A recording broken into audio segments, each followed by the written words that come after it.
Să fie lumină. Primele cuvinte ale lui Dumnezeu. Să fie lumină. De ce atât de importantă lumina?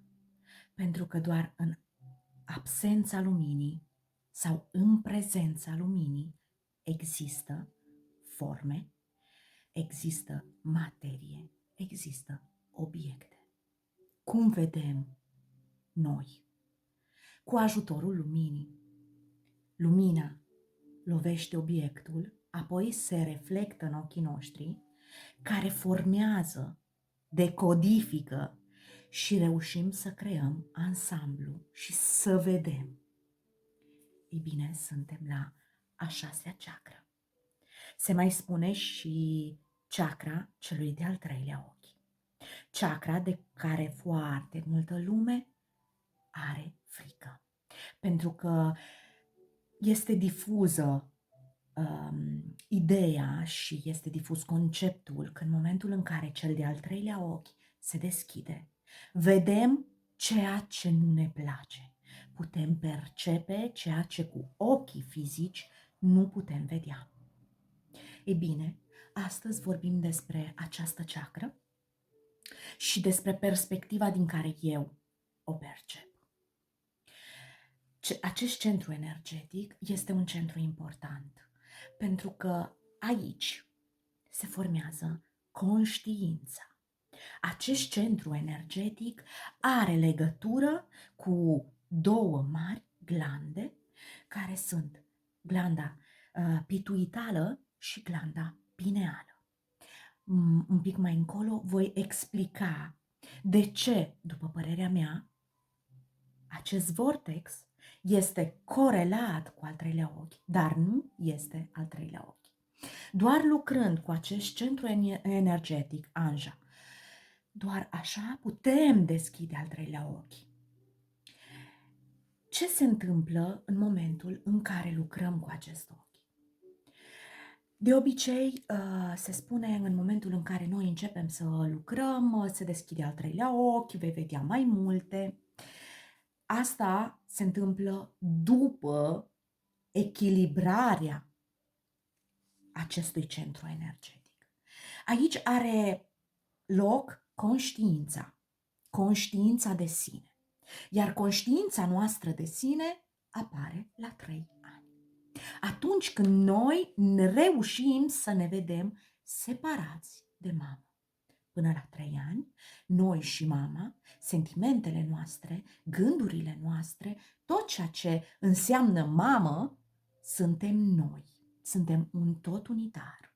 În momentul în care începem să avem conștiința de sine, adică în creierul nostru, în mintea noastră rațională, intuitivă, emoțională, intelectivă, încep să se dezvolte circumvoluțiunile legate de memorie, de memoria de lungă durată, de scurtă durată, să începem să individuăm sentimentele și efectele în corpul nostru, a stărilor emoționale, abia atunci începem să avem conștiință de sine.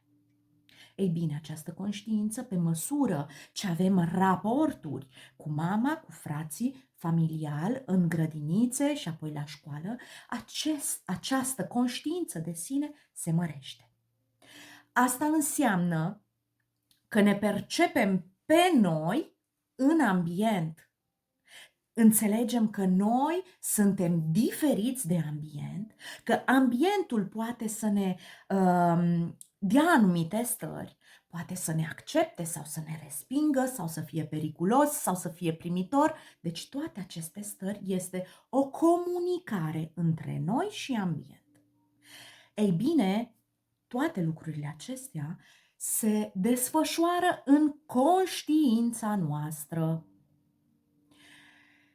În momentul în care noi creștem și ajungem să înțelegem că suntem mai mult de atât, mai mult decât ceea ce percepem din ambient și din relații, și energia noastră, Ida și Pingala, încep să se manifeste și noi să le înțelegem, adică energia chakrelor, energia feminină și energia masculină încep să se miște în organismul nostru, dar asta doar în momentul în care începem să lucrăm cu noi, unde se întâlnesc, pleacă din chakra rădăcină și apoi se mișcă prin organismul nostru, atingând diferitele centre energetice în corpul eteric și în glandele noastre, în sistemul nostru de glande endocrine și sistemul nervos și ajunge în profunzimea creierului. Una se duce în glanda pituitară și cealaltă se duce în glanda pineală. De aceea spuneam că nu sunt același lucru. Al treilea ochi și chakra anjan nu sunt același lucru. Energia poate ajunge aici, dar în momentul în care energia noastră din chakra, să-i spunem al treilea ochi, dar nu este fizic al treilea ochi, în momentul în care noi vedem că suntem mai mult de atât, înțelegem că totul poate fi o iluzie, că ceea ce vedem în jurul nostru nu este doar adevărul absolut, că celălalt poate vedea și percepe lucrurile în baza filtrelor lui, că paternurile, că schemele mentale, că ideile noastre pot fi schimbate și că percepțiile noastre le putem schimba în baza evoluției noastre, atunci conștiința noastră se trece la conștiență. Deci începe să se lărgească și să percepem mai mult și cu celelalte simțuri. Aceste energii se armonizează și ajungem să reușim să înțelegem că nu doar ceea ce vedem și percepem cu cele 5 simțuri, reușim și este real, da? Reușim să integrăm și să fie real. Înțelegem că ochii noștri și simțurile noastre pot percepe mai mult de atât, pot percepe energia, deci se trece la intuiție, la vocea interioară. În momentul în care chakra a șasea este blocată de iluzie și de separare. Eu sunt diferit de celălalt, mi-este frică, mă protejez și stau în separare. În momentul în care chakra a șasea este mult prea activată și acest lucru se întâmplă, este o fază, în momentul în care începem să lucrăm cu noi, în care orice teorie vine înspre noi, ni se pare că este foarte importantă, o facem a noastră, aici se trece uneori în gurul latrie. Mintea este foarte concentrată pe a percepe, a vedea, este hiperactivă. Ego-ul este foarte puternic, doar ceea ce percep eu este bine, doar ceea ce spun eu este bine, doar teoriile pe care le spun eu sunt bune, refuz tot ceea ce am știut până acum, tot ceea ce este fizic se refuză și se merge pe norișori sau pe strategii foarte contradictorii a ceea ce erai până acum, nerăbdare acută, asta demonstrează că această chakra 6 este hiperactivă. Nici într-o parte, nici la extreme, al treilea ochi nu se deschide. Nu se deschide pentru că energiile nefiind aliniate, energiile neputându-se armoniza, intuiția noastră nu se activează. În momentul în care intuiția, al șaselea simț, este activat, ni se deschide al treilea ochi. Și al treilea ochi se deschide în interior. În momentul în care ni se spune, ai grijă, ți se deschide al treilea ochi și ai să vezi în astral și ai să vezi tot felul de orătănii sau vei vedea tot felul de frumuseți, ceea ce vedem cu al treilea ochi este universul propriu. Este ceea ce avem înăuntru. Sunt paternurile noastre, sunt convingerile noastre, este tot ceea ce avem noi înăuntru.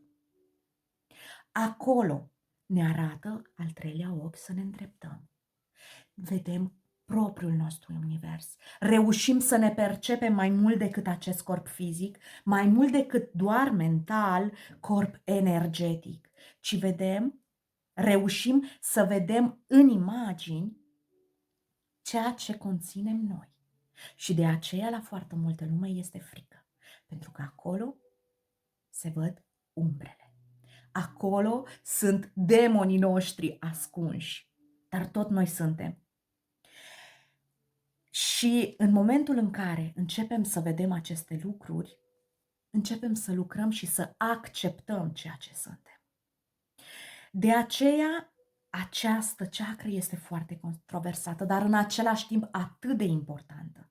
Pentru că nu putem trece la chakra superioară, nu putem ajunge să ne conectăm între noi, să fim unul, cum se vehiculează.